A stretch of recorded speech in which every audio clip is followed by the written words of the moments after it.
Eto, tingnan ninyo. Medyo malabo, no? I-zoom na lang ninyo. Okay? Pero ito ay pinakita dito ni Baste. Lahat naman po kasi ng politiko, public official, pag-aalis ng bansa, magsasabi yan. Kailangan niya ng approval. Okay? Kailangan niya magpaalam. Kailangan meron silang hawak na signed. Ito po ay pinirmahan ni John Vic. Si Mr. Abangers. Alam niyo na kung bakit? Si Mr. Abangers to eh. Pinirmahan ni John Vic. So alam niya, aalis si Baste. Imposibleng hindi niya sinabi kay Torre. Narinig ko pa nga ang interview nito si si John Vic na sabi niya kung maaari ayaw niya ng ganun eh, na nagkakaroon ng hamunan. No? Pero eto siya. Sabi nga kung susundan natin yung sinabi ni Amy, isa po ito, si John Vic, kasama si Torre, at yung kapatid niyang si Boying Rimulya, na magkakasabwat, kasama si Gibo, sa pag-kidnap kay Tatay Digong. Kung susundan po natin yung sinabi ng mismong kapatid ng presidente na si Amy Marcos, lumabas sa kanyang investigasyon, eto ang mga to ang kumidnap kay Tatay Digong. Bakit ko po dinidiinan? Kaya ako po dinidiinan yan. Dahil hindi imposibleng alam ni John Vic, nagpaalam sa kanya, ni hindi man lang niya sinabi kay Torre na linggo wala dito. Para kang naghahamon sa multo. Wala dito sa bansa si Baste ng linggo. Alam nila kung kailan darating si Baste. May report yan. Kaya nga si Tatay Digong from Hong Kong na-intercept nila sa airport pa lang eh. Alam nila kung darating. Kung sakaling dumating dyan, biglang lumipad si Baste ng linggo, they will know it. Pwedeng bigla nilang i-cancel. Sabihin nila, ay, hindi, na-cancel. Hindi po pwede ang Rizal. Hindi pwede ang Rizal Coliseum. Pwedeng ganun eh. Kasi they will know. Sa katunayan, pag ako aalis ng bansa, hindi ko maintindihan ba't yan lagi ang tanong sa akin eh. Public official ka ba? Yun lang ang laging tanong sa akin ng immigration. Sabi ko hindi. Hindi naman talaga. No? Then okay na. Sa dami ng pwedeng itanong yun ang laging tanong. Pero kasi yan, meron sila dapat.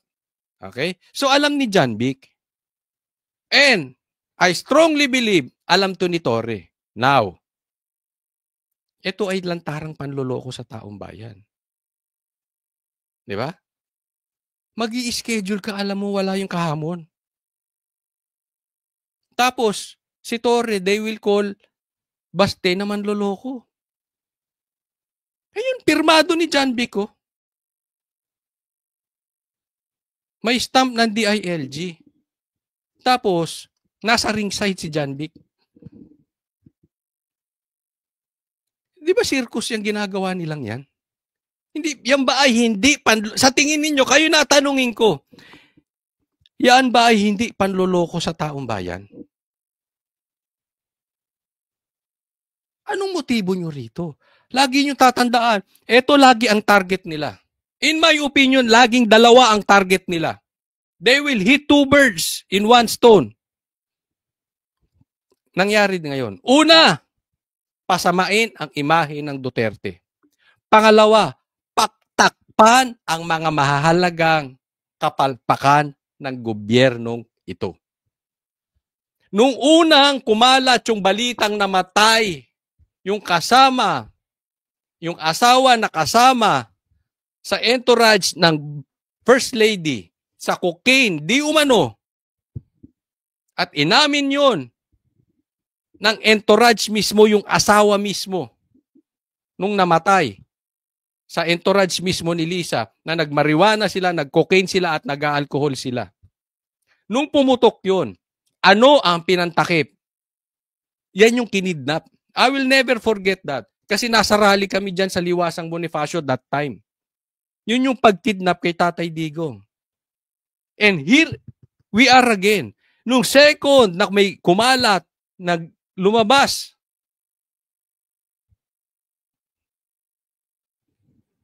anong pinantakip? Etong boxing. With the same people involved. Again, Torre and John Vic.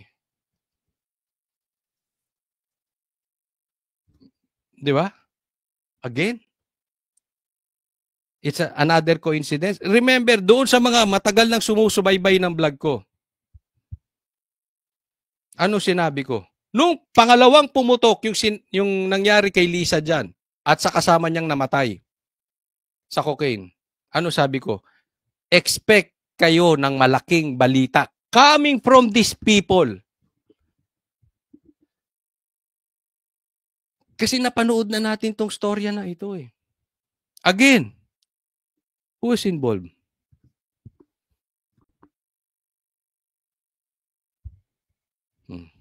Di ba?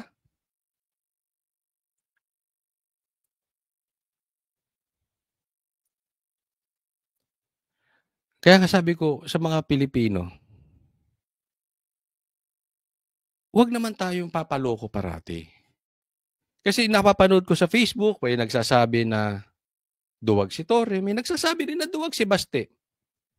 Yung algorithm ng Facebook ko, nakikita ko both sides eh. Hindi nyo ba nakikita that this government is a lie?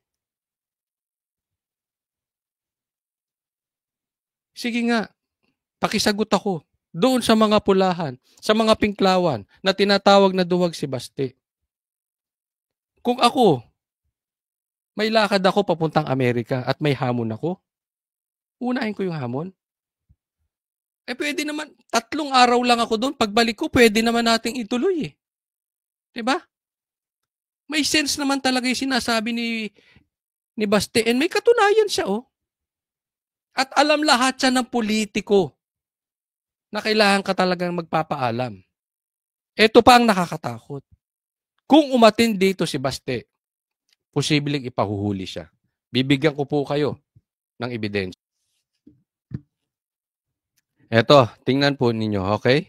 Nakita ko ito sa Tribune, Daily Tribune. Okay? Ang sabi ni General Fillmore Escobar, sabi niya, mandatory pala. Ibig sabihin, pina-attend yung mga pulis.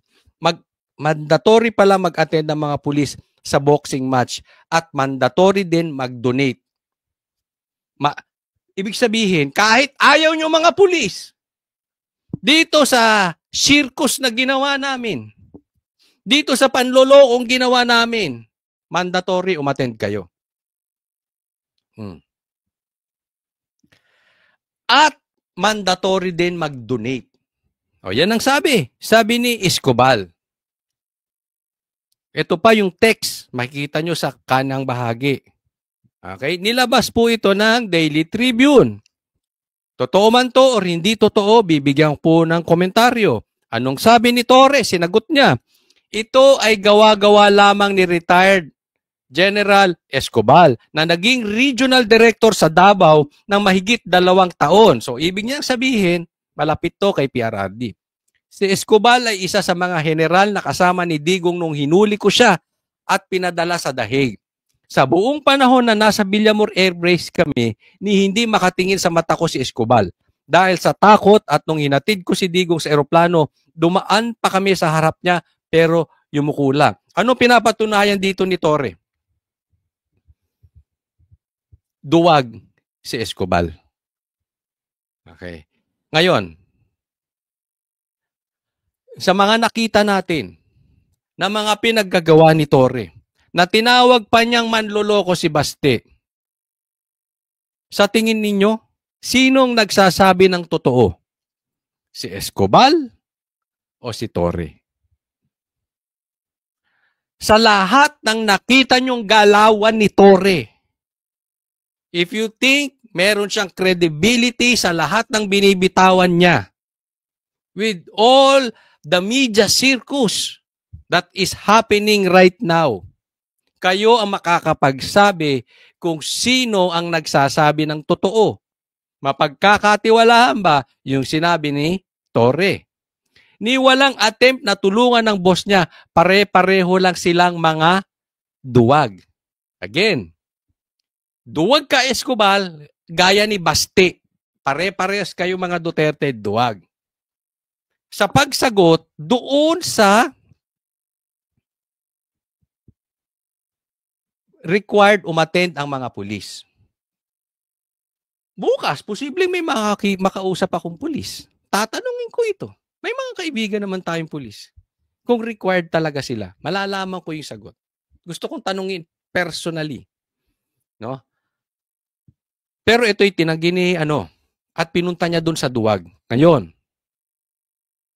totoo bang duwag si Baste? Sabi ko sa inyo, alam ni John Vic, wala si Baste ng linggo. Alam ni Torre na wala sa linggo, doon nila sinet. At sabi niya, pag uwi ko, Tuesday or Wednesday or anytime, pwede na tayo. Ayaw na ni Torre. Sino ngayon ang sinungaling sa kanila? Ito masasabi ko. Okay?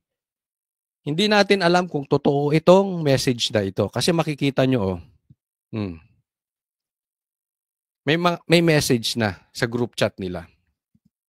Ngayon, ang tanong, kung itinanggi mo ito, Torre, gusto ko ring itanggi mo yung nilabas ni Baste na alam ni John Vic, alam ninyo na alis siya talaga, na wala siya dito ng linggo. Kasi kung alam nyo andito, wala siya ng linggo at doon ka nag-set, duwag ka talaga, Torre. Dahil yung katapangan mo may expiration. Dahil alam naman natin, matapang ka lang, gaya na ang sinabi ni Baste, dahil marami kang pulis sa paligid. Anong ginawa mo roon sa KOJC? 5,000 kasama mong pulis. Ang papasukin nyo, simbahan. Karamihan, babae, matatanda pa. Hindi man lahat, but mostly ng tao roon, may edad na babae pa. Anong kasama mo? 5,000 pulis. Bakit ka matapang? Kasama mo pulis. Anong punto ni Baste? Pag mag-isa ka lang, suntukan, hindi boxing, hindi circus, hindi camera, hindi Araneta, hindi Rizal, suntukan, walang gloves. Mabubugbog ka niya. Kaya ka matapang kasi may mga pulis ka sa paligid. Nung hinuli mo si PRRD, wala ding kalaban-laban. Sinarado nyo yung Villamor. Walang makapasok. Even yung anak na vice president, di nyo pinapasok. At may mga kasama ka maraming pulis. Siyempre matapang ka ron. Kahit sino eh. Kahit ako tutukan ako ng pulis eh, marami. Anong magagawa mo? Baliktarin natin ang sitwasyon. Hindi ka laging nasa power. Kung ikaw kaya tutukan ng mga pulis, 5,000 sila, papalag ka? How I wish pumalag ka. Diba? Yun ang punto ni Baste. Kaya pag suntukan, wala ka. Kaya nga challenge ko sa iyo eh. Total, sinabi mo sinungaling to. Sinungaling tong sinabi ni Escobar, General Escobar. Sabihin mo na rin na sinungaling si Baste at hindi totoo yung pinirmahan ni John Vic na travel advisory niya. Sabihin mo, hindi mo alam na aalis. Bakit hindi mo ngayon maitanggi sa media? Kasi kung hindi mo kayang itanggi, ibig sabihin totoo. Dahil ito natanggi mo, ibig sabihin duwag ka.